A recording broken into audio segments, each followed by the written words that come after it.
සත්ප්‍රසාද වහන්සේව ලැබුවට මදි. සත්ප්‍රසාදීය ජීවිතයක් ගෙව්වේ නැත්තම් සත්ප්‍රසාදීය ජීවිතයක් ගෙවන්නේ කොහොමද?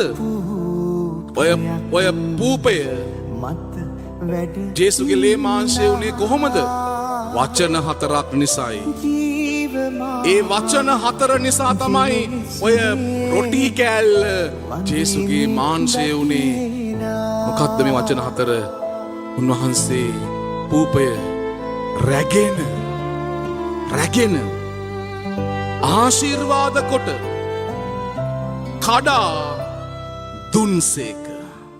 මාත් එක පාරක් දිව්‍ය සත්ප්‍රසාදෙනි පැතියෙන් සමරමි ස්වර්ග අන්විධානෙනි ජීවත් කරමි මගේ ජීවිතෙන් ජේසු ක්‍රිස්තුස් සමිඳු දිව්‍ය සත්ප්‍රසාදෙනි